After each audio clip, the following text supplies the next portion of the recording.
Olá, está no ar mais um programa Mulher Protagonista. Aqui nós convidamos mulheres que são referências em suas áreas de atuação. A meu lado, Helena Brochado, que é palestrante e consultora em gestão e RH, desenvolvimento de líderes e equipes e sucessão familiares, além de ser integrante da ABRH Rio Grande do Sul. Obrigada, seja bem-vinda. Eu que agradeço o convite, Michele. Obrigada. E também a Etienne Valesco, que é estrategista em vendas e especialista em gestão comercial. Seja bem-vinda, Etienne. Muito obrigada pelo convite. Obrigada. Então, o assunto de hoje a gente vai falar sobre essa questão das mulheres na área comercial, sobre as mulheres na felicidade, enquanto líderes, enquanto essa busca do protagonismo. Vamos começar aqui pela Helena. Helena, você que trabalha muito com isso dentro das organizações, treinamentos por todo o Brasil, como é que a gente já começa a arrancar falando das mulheres, desse papel, do protagonismo, que é o tema do nosso programa? Fala um pouco como é que é visto isso hoje, do protagonismo e protagonismo feminino dentro das empresas. Eu acredito, né, gurias, que a gente já galgou muitos espaços e a gente já está num papel melhor e mais fácil da gente hoje conseguir ser reconhecida. Mas muitas vezes ainda acontece do homem ser promovido, do homem ser favorecido.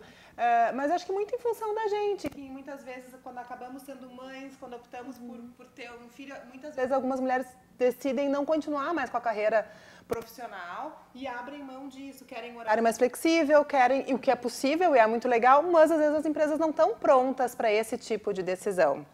Eu tenho trabalhado muito no agro também e no agro a gente tem visto a entrada forte das mulheres, né? Que estão trazendo resultados excelentes, então que é um setor que a gente acha que o agronegócio é um lugar só de homens. Não, as mulheres estão vindo com força, estão se apresentando e estão se capacitando muito. Então hoje a gente tem mulheres mais capacitadas e eu acredito que em pouco tempo a gente vai estar assim, para e passo com os homens. E a questão não é o homem ou a mulher, e sim a capacitação para a função, né? E a questão do protagonismo, ele vem junto com isso tudo. É como que a gente consegue mostrar para a empresa que a gente está capaz, como que a gente consegue tocar projetos com resultado. E isso as mulheres estão conseguindo de uma forma muito bacana, não só aqui no Rio Grande do Sul, como em outros lugares também, e principalmente em diferentes setores da nossa economia. E desse protagonismo, no caso você, Etienne, que trabalha muito com essa questão comercial na gestão. Fala como é que isso funciona, porque a área comercial geralmente é uma área mais agressiva, é isso? Como é que funciona isso dentro de um público masculino? Na verdade, a gente tem este mito, né, que a área comercial ela é maioria masculina. E, na verdade, eu acredito que as mulheres dominam muito mais a questão da venda justamente por ter a emoção. Elas sabem liderar a sua emoção, elas têm inteligência emocional e elas conseguem alcançar vários objetivos dentro da área comercial com esse tato, né, com esse tato feminino. Sim, porque o homem ele é muito mais racional do que emocional. E ele vai na parte mais agressiva, vamos dizer assim, da venda, né? E a mulher, ela está assumindo um papel muito importante e ela tem trabalhado nas suas empresas e direcionando a sua gestão comercial de uma forma muito incrível, conseguindo resultados absurdos no negócio e crescendo assim cada vez mais. Então a mulher está ocupando um papel bem incrível. A gente tem olhado muito para os soft skills, né? Sim. Que são essas competências de realmente ter um comportamento mais afetivo, da gente conseguir ter mais empatia, da gente ter mais inteligência emocional. E essas competências, eu brinco que as mulheres já vêm com ela chipada, né? Já nascem conosco, né? E os homens muitas vezes têm que aprender, não porque eles não querem, mas porque culturalmente parece que o homem não pode sentir, parece que o homem não pode ser sensível. E são competências necessárias não só na parte de vendas, mas também na parte de gestão de pessoas e liderança, né? Exatamente. E essa é a dificuldade. Que nem outros convidados que a gente teve, comentou isso. A questão, muitos homens preferem trabalhar com mulheres. Mas por quê? Porque as mulheres são mais leves, são mais delicadas na emoção, em passar uma mensagem. O homem, geralmente, ele é mais duro, às vezes seco. E como é que é isso, né, Helena, que a gente trabalha muito essa questão do comportamento entre as lideranças? Como é que são, assim, o líder e o colaborador, e o liderado? Existe alguma diferença em liderança? Essa é uma característica da liderança feminina, essa da liderança masculina. Eu acredito que em algumas questões sim, porque somos diferentes, né? Acho que às vezes o pessoal quer fazer todo mundo igual. Não, homem é homem, mulher é mulher e tem diferença sim. Às vezes as próprias mulheres somos preconceituosas conosco, né? A gestora teve alguma situação em que ela respondeu de um jeito diferente, a gente já diz, tá naqueles dias, deu piti. E se é o homem, a gente não faz isso. Então, nós mesmas, muitas vezes, somos preconceituosas conosco.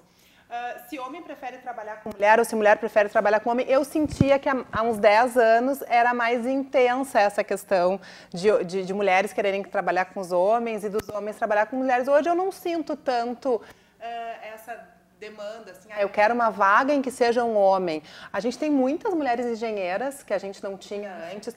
A área de TI está com várias empresas fazendo campanha, né? Inclusive com indicadores de percentual de mulheres trabalhando na área de TI, porque também é uma área carente de mulher. E eu acho que o principal é a gente conseguir trabalhar com a diversidade, né? A diversidade gera o pensamento de que a gente possa realmente trabalhar de uma outra forma, o pensamento divergente. Então, se a gente consegue ter uma equipe diversa, independente do sexo, mas de pessoas de diferentes países, de pessoas de diferentes regiões, de diferentes idades, a gente consegue, através disso, entregar um resultado diferente, contemplando as diferenças que fazem parte da vida da gente. Sim. Inclusive, dessas diferenças em termos empresariais, a Etienne, você já disse, comentando comigo antes de começar o programa, você já teve algumas empresas, algumas franquias. E como é que você conseguiu trabalhar isso dentro dos seus colaboradores, na sua equipe? Trabalhar essas diferenças? Foi fácil? Foi difícil? A minha equipe era 100% feminina, né? Então, então não foi difícil. Não tivemos problema. O que a gente tem é justamente o que a Helena comentou, essa questão de já pré-julgar, né? Nós já pré-julgamos outras mulheres. Mas foi muito tranquilo, assim, porque a mulher, ela consegue perceber e entender, né, o que a outra está passando e sentindo. Se ela diz, hoje está nos dias, ela já nem fala, né, ela já vai fazer outra atividade. Então, foi bem tranquilo trabalhar só com mulheres. Então, não teve essa divergência, assim, de perfil. Era tudo muito parecido. Sim, a gente tem que dar muito mais realmente atenção às competências, não à questão de gêneros, que é o que vem se falando hoje. Nessa área de RH, Helena, se trabalha muito as competências cada vez mais das pessoas, se qualifica isso, inclusive dentro das competências existem perfis e tem pessoas que também, antigamente, a gente ia fazer uma entrevista, não sei por mim, você ficava comendo, tinha que dar tudo melhor de si. Hoje não, hoje também é o contrário, o novo empregado também quer saber se aquela empresa também é legal, serve para ele, né? Importância para a qualidade de vida e também para a felicidade. Inclusive, a felicidade. O que é felicidade? O que é felicidade, Helena, dentro das empresas? Ai, meu Deus, pergunta difícil! Né? Acho que a felicidade é a gente conseguir trabalhar dentro do propósito da gente, né? O que eu quero, por que eu faço o que eu faço, essa empresa onde eu estou trabalhando, ela vem ao encontro realmente do que eu quero entregar para a sociedade. E essa geração que está chegando agora, ela se questiona muito isso, né? O que eu estou fazendo, o que eu estou produzindo, isso realmente é algo que agrega valor. Então, as empresas cada vez têm que ter esse tipo de conversa.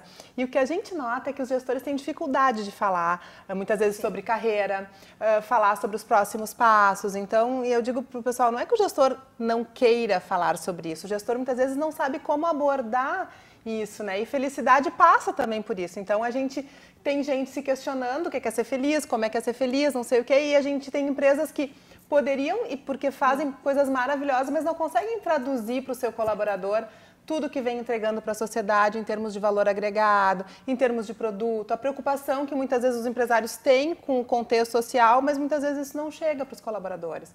Então, a felicidade é a gente poder estar num lugar onde a gente se sinta bem e, principalmente, que a gente possa ser quem a gente é, né? As empresas que são as melhores empresas para se trabalhar, elas têm sempre essa preocupação. Aqui tu consegue ser quem tu é, né? Tu consegue poder trabalhar da tua forma, tu consegue te identificar. Então, de novo, volta a questão da diversidade, né? A gente teve um período que as empresas até os 50 anos te contratavam, depois nunca mais. Gente, tem tanta gente capacitada, né, mais velha, que agrega tanto, tem um olhar diferente, tem uma brincadeira diferente, tem também a gurizada que está vindo também, que podem estar conversando conosco e vendo de uma outra forma. Então, acho que assim, o bom é quando a gente consegue juntar todo mundo, mas em prol de algo, né? Que seria então esse propósito aí aliado a essa felicidade. Acho que a felicidade ela é o resultado de eu ser quem eu quero ser, onde eu estou. E eu acho, desculpa, não, eu acho que as empresas hoje entenderam isso, elas entenderam que não tem como separar, né, o funcionário que vem trabalhar todos os dias daquela pessoa que né, que ele contratou, que vive a vida dele, que tem as atividades, que gosta de certas coisas, né? Eles conseguiram perceber isso e dão mais essa liberdade para que a pessoa se torne mais feliz dentro do espaço de trabalho. E eles entendem também, os empresários hoje têm uma outra visão, como tu comentou, que é o propósito de por que eu tenho este meu negócio. Afinal de contas, é para ganhar dinheiro, é para contribuir, porque os empresários eles não têm mais o pensamento de que é só por dinheiro que eu trabalho, né? Tem um porquê além disso. Que é o legado que essa empresa contribui, né, para a nossa sociedade, que eu, enquanto empresário, entrego para as pessoas que estão aqui. Mas a gente tem que conversar sobre isso. E que coisa boa quando a gente consegue ter um espaço dentro da empresa para poder conversar, para poder semear e depois colher, né? Exatamente. E voltando nessa questão da felicidade, na questão de perfis também, como uma mulher mais emotiva, ela quer mais isso, a leveza, o homem, o racional. Como é que a mulher trabalha? E tem umas pessoas que falam assim da questão financeira, da questão comercial. Diz que a mulher tem muito perfil realmente não tão técnico. Como é que ela vai trabalhar isso, essa questão comercial? Pergunta também voltada para a Etienne, que trabalha muito com mulheres, inclusive, que tem essa dificuldade em realizar uma gestão comercial. Como é que funciona? Como é que são essas mulheres que chegam até você? Essas que mulheres... tem esse gap? Elas chegam, elas têm um perfil meio mãe, né? Então, elas querem abraçar muitas coisas e, às vezes, elas não dão conta de tudo que elas abraçam. Então, elas chegam muito confusas dentro do seu negócio. Por onde eu começo, né? Por onde eu começo agora? Onde é que eu tiro aquele bolo, o fiozinho, para começar a desenrolar e fazer o meu negócio acontecer? Para, de fato, aumentar as minhas vendas, aumentar o meu faturamento, sem mexer na minha essência, sem ter que colocar mais coisas dentro da minha empresa. Eu já tenho tudo. Eu só não estou encontrando o ponto para começar, né? Para sair dessa confusão que eu me coloquei. Então, esse é o perfil de mulheres que chegam, né, pedindo ajuda. E a mulher, ela tem isso, ela pede ajuda, né? O homem, ele tem uma dificuldade maior de pedir esse auxílio, de dizer, olha só, socorro, né? Me ajuda aqui, que esse fato eu não entendo. Eu entendo de outras coisas, mas isso específico eu não estou dominando. E a mulher pede. A gente chama isso de vulnerabilidade, né? Que é uma competência que a gente tem trabalhado muito, que é pedir ajuda. E isso que tu disseste é verdade. Bota um homem perdido e uma mulher perdida, a mulher para no posto de gasolina, ela para no mercadinho, ela pergunta onde é que é, dobra direito. E o homem se perde e fica perdidinho, né? Queridos, mas enfim, são competências. E a vulnerabilidade, ela hoje está sendo demandada, inclusive, né? Que assim, o que está difícil? Não tem mais espaço para aquele gestor, independente do gênero dele, sabe tudo, aquele gestor centralizador. A gente hoje precisa de gestores que digam, Michele, não sei fazer isso, vamos fazer junto, né? O descobre para mim. Então, porque não dá, a tecnologia está enorme, a quantidade de informações está gigante, a demanda na agenda não cabe mais, né? 24 horas não são suficientes para tudo. Então, a gente poder assumir que não sabe, que está difícil, que quem sabe tu me ajuda, que eu te ajudo, poder negociar. E hoje ninguém mais quer ter um gestor. As pessoas querem ter alguém que te inspire, alguém que realmente possa trocar. E a gente não inspira ninguém sabendo tudo, a gente inspira alguém podendo construir junto. E é muito interessante esse processo de construção e vulnerabilidade que está sendo cada vez mais valorizado, que é um desafio para muita gente. O homem e também para as mulheres. Inclusive, sobre isso, eu vou falar mais junto com as especialistas aqui no assunto na volta do intervalo. A gente volta já já.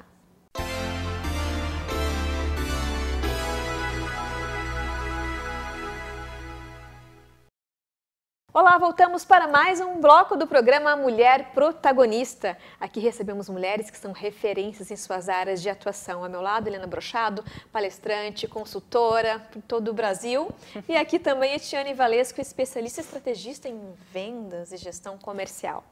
Estamos falando sobre o comportamento das mulheres nas organizações e também sobre a questão de vulnerabilidade, que não é só com os homens, também nós mulheres, também por muito tempo nas organizações tendo que ser um pouquinho homens para conseguir sermos respeitadas, a cobrança. Então, por muitas vezes a gente não consegue realmente colocar o seu sentimento, expressar, e eu falo também muito por mim. Como é que a gente vai trabalhando isso, Helena? Você também, que é a tua formação é psicóloga, especialista nesse assunto. Pois é, a gente cresceu, né, aprendendo que chorar é feio, que tu tem que ser forte, né, que enfim, chupa o choro, segue em frente. E o que a gente vê é que a gente é mais forte quando a gente consegue falar das nossas emoções. E falar das nossas emoções não significa nem que a gente seja frágil, nem que a gente seja emocional. Tem uma confusão entre as pessoas, entre eu falar de emoções, do que eu estou sentindo, e eu ser uma pessoa emocional ou passional na tomada de decisão, que não tem nada a ver. No momento que eu reconheço como eu estou me sentindo agora, significa só que eu tenho mais possibilidades de atuação. Quanto mais consciente eu estou do meu estado emocional, maior o meu controle sobre ele, mais facilidade eu vou ter para daqui a pouco, estou sabendo que agora eu vou ficar ansiosa. Que atitude que eu posso fazer? Tomar um copo d'água, sair para dar uma caminhada, respirar discretamente para que ninguém saiba. Mas então, assim, são recursos que a gente acaba aprendendo ao longo da vida e quando a gente estuda inteligência emocional, fica mais fácil a gente conseguir ter um pouco mais de controle sobre as nossas emoções, o que não significa que a gente não sinta, mas sim que a gente tem mais recursos internos para conseguir lidar com elas. Mas a gente tem uma sociedade, né, que ainda nos impõe, que é feio chorar, que é difícil a gente pedir ajuda. E a vulnerabilidade, ela vem para dizer, olha aí, só um pouquinho, somos humanos, né? Acho que a liderança humana, ela é importante, né, que entenda e que compreenda. Eu lembro uma vez que eu estava fazendo uma consultoria, uma pessoa veio me perguntar uma coisa, eu disse, olha, disso aí eu não sei, vamos discutir juntos, vamos pesquisar. A pessoa ficou me olhando, mas tu é consultora, tem que saber tudo. Eu disse, olha...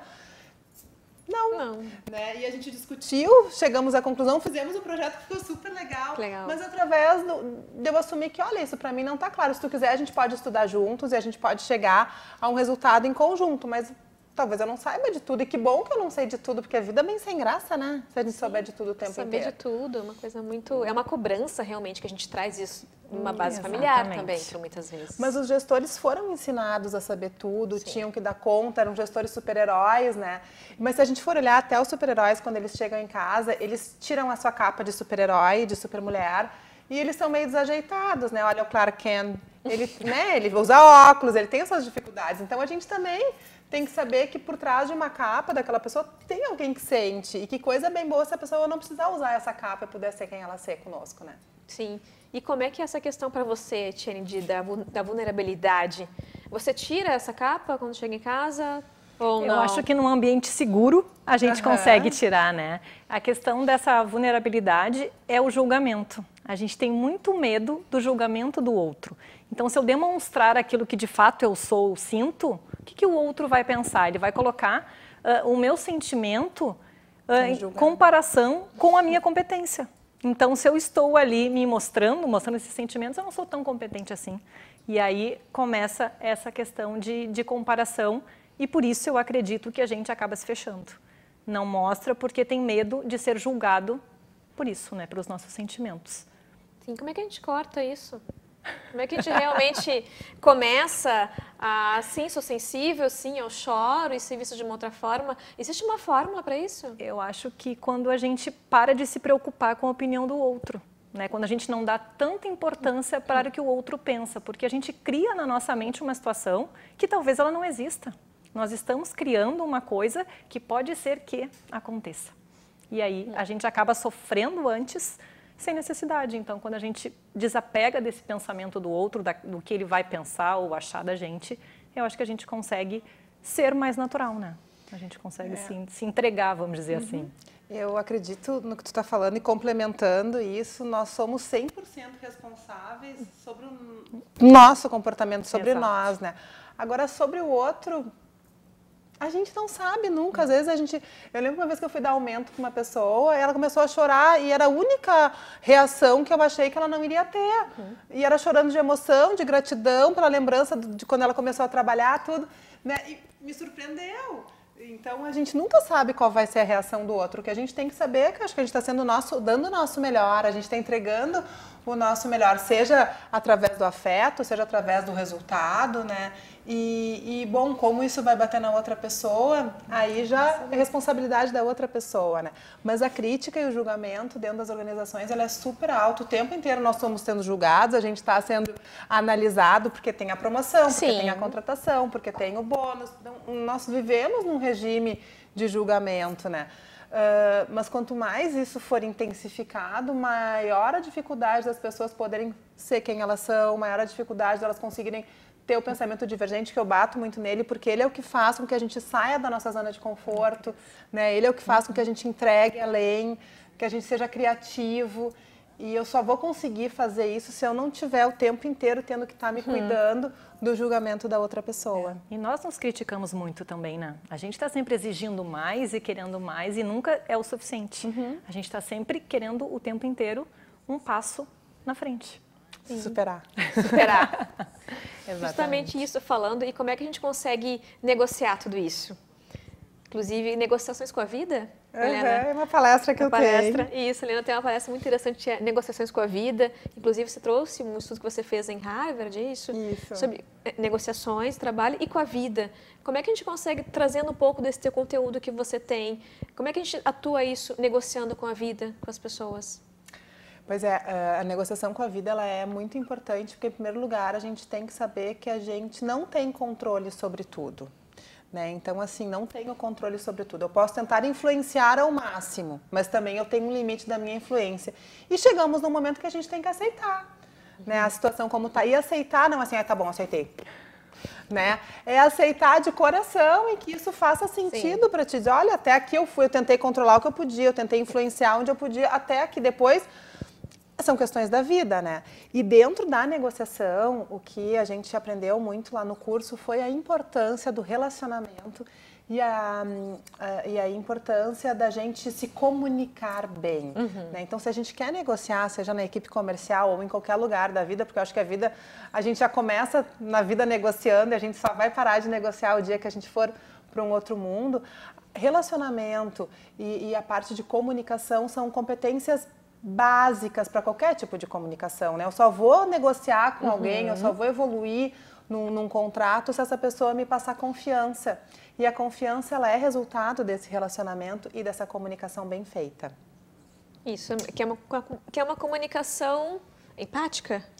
Empática, que a gente consiga dar tempo e espaço emocional para que o outro também possa colocar suas demandas, né? Não adianta eu perguntar e enquanto o outro está respondendo eu já estou olhando lá para o outro lado, que às vezes a gente vê gestores que perguntam como é que tu tá, mas é aquele como é que tu tá de elevador, né? Deus quero que não diga que tem nada, que tá tudo bem. Não tem que resolver nada. Tá tudo bem. Ai, que bom, então tá. Porque se tu me disser que tinha um problema, já vai ser, daí tu volta depois. Então, essa é a comunicação de verdade que tenha uma escuta ativa, né? Muito importante. E dentro da área comercial também tem essa questão da comunicação, das negociações? Muito. E eu acredito que a maior dificuldade seja justamente essa, de não ouvir. Não ouvir o que o outro precisa, o que o outro necessita. Tem mais, a nossa necessidade é de falar sobre o nosso produto, falar sobre o nosso serviço e não escutar. Se de fato, como a gente consegue encaixar o nosso serviço dentro daquela necessidade da pessoa e não querer empurrar para ele um formato que faz sentido para a gente, que é mais fácil para a gente, em vez de escutar o que ele está querendo dizer. E a partir do que ele falou, a gente construir a nossa comunicação e aí sim oferecer o nosso serviço. Mas a partir do que a gente escutou, não do que a gente gostaria de falar. Complementando, né, que é a questão do interesse, né? A gente não está negociando ali posições, a gente está negociando o interesse que ele é comum entre as duas partes. Se eu tenho um produto e tu vieste comprar esse produto, onde é que a gente tem uma intersecção de interesse em que a gente possa estar ofertando algo que realmente vai aliviar aquela dor, que vai resolver aquele problema? Sim, é muito difícil. Que é justamente você falou dessa parte da comunicação, porque justamente a gente conseguir olhar o outro sem julgamentos, conseguir entender o sentimento, a necessidade, saber fazer os pedidos. Porque muitas vezes, eu comento, eu falo isso na aula, que muitas vezes a gente vê, mas a gente não enxerga, a gente ouve, mas não escuta, e a gente fala, mas a gente não diz. A gente faz isso. E é justamente isso que a Helena falou, que tem muito a ver com você conseguir se comunicar assertivamente, para daí sim conseguir realizar uma negociação com a vida, com as pessoas que estão na sua família. E tocando em família, como é que é a atuação de vocês, mulheres fortes, poderosas, protagonistas? Como é que a família de vocês recebe isso? Marido, filhos? Eu acredito que vem nessa negociação, né? Eu acho. A gente aplica em casa. A gente aplica em casa, é ótimo. Porque quando a gente consegue colocar o outro no nosso plano, as coisas acontecem. Agora, quando a gente não inclui as pessoas importantes na nossa vida, dentro do nosso objetivo, do nosso plano, da nossa meta, né, de vida, é muito difícil a gente conseguir chegar onde a gente deseja. Porque a gente precisa incluir essas pessoas. Eles precisam se sentirem importantes e parte, né, desse objetivo para a gente conseguir chegar. Senão, não tem como. Acredito que, né, pelo menos para mim, o que funciona é isso, essa inclusão, trazer junto e mostrar essa importância. E todos os dias é difícil, né? Porque às vezes é um cliente que quer um horário a mais, é um trabalho que passa. Ontem eu mandei um WhatsApp para um cliente meu, eram 7h30 da noite, um homem, e ele me respondeu assim: Helena, agora eu estou na reunião mais importante do meu dia, o momento mais especial. Daí eu disse: ai, desculpa. Ele disse assim: estou com a minha filha, amanhã a gente conversa. Nossa. Eu achei o máximo aquilo, sabe? Porque ele me deu um limite que às vezes a gente precisa, sim, né? A gente, claro, sim. E eu disse, nossa, e é verdade, sabe? Então é a gente também olhar pra gente, dizer, olha, eu tô respeitando, eu tô incluindo. Quando eu vou fazer alguma coisa que passa desse horário, com quem que eu vou estar contando dentro de casa para poder me apoiar, né? E essas negociações, elas são constantes. Lá em casa a gente bate a agenda com frequência, tá? E hoje quem é que leva, quem é que busca, como é que vai ser, quais são as pessoas que vão estar nos apoiando, qual é a nossa rede, né, que vai estar, seja pais e mães de colegas, seja a família também que nos apoia, porque não é fácil a gente conseguir conciliar isso. E outra coisa interessante é que quando a gente olha no ambiente de trabalho, o que as pessoas falam? Quantos e-mails tu recebeu? Eu recebi 300, e tu? Quantos WhatsApp tu tá para responder? Parece uma competição. Ai, olha só, hora extra. Ai, tô fazendo um monte de hora extra, trabalhei até meia-noite. Ninguém fala, vou sair às 3 da tarde para ficar com meu filho. Hoje eu vou passar a tarde no teu setor para te apoiar. O que tu tá precisando? É feio, parece quando dizer que tu não tem trabalho para fazer. Mas a gente, na real, tá aqui para poder contribuir, ajudar com as pessoas, mas parece que tem uma inversão, né? Eu tô aqui, é muito mais para fazer a hora extra do que poder te ajudar e para poder dizer isso. Se eu disser que eu saí mais cedo porque eu consegui concluir o meu trabalho, ou que eu tô aqui para te apoiar porque eu já entreguei... Não. Mas como assim tu já acabou tudo? Tem. Como assim Ainda tu vai tem. curtir a tua família, né? Que tempo livre que tu tens, que direito é esse de tempo livre que tu tens para curtir o que é importante para ti? Então, tem bastante esse julgamento também. Inclusive isso, agora a gente está indo para o encerramento do programa, gostaria que vocês aproveitassem isso aí e passassem uma mensagem para essas mulheres protagonistas e também homens protagonistas, por que não? Sobre isso, qual a mensagem que vocês passam para essas pessoas que querem realmente ter a felicidade, a negociação com a vida, enfim, tornar um pouco mais leve, trabalhar assim, entregar, fazer as suas entregas, mas de uma forma realmente onde haja felicidade. Eu acredito que é ter claro, né, quais são as suas prioridades, quais são os seus objetivos e não ter medo de buscá-los, né, de traçar um caminho e conquistando todos os objetivos, mas sempre honrando os seus valores, né, aquilo que de fato é importante, aquilo que realmente move a vida. Então, eu penso que protagonizar é isso, é conseguir. Acho que a gente ter certeza que a gente fez o nosso melhor o tempo inteiro, né? Que a gente deu o nosso 100%. Se eu quero chegar num lugar, o que depende de mim para eu chegar lá? O que depende de mim para que eu consiga alcançar esse objetivo? E o que depender de mim eu realmente fazer. Ter atitude, né? Porque muitas vezes as pessoas querem, têm a clareza de onde querem chegar, mas dá uma preguiça, né? É difícil, é o quê? Vou ter que estudar? Então acho que é tu pagar o preço da tua escolha, e isso não é fácil. E de acordo com o teu objetivo, o preço pode ser mais alto ou mais baixo. E aí é a escolha de cada um. E o protagonismo é isso, é pagar o preço da escolha, porque a vida é um eco, né? O que a gente faz e entrega para a vida, ela nos devolve. Perfeito. Tá aí então a mensagem para todos vocês que nos assistiram. Muito obrigada, pessoal. Muito obrigada pela experiência de vocês, pelo conteúdo ótimo, riquíssimo. Então fica aí a dica, aliás, as várias dicas. E eu aguardo vocês para o próximo programa. E não esqueçam, ideias são somente ideias se não tivermos ação para realizá-las. Então, tenham uma ótima experiência e até!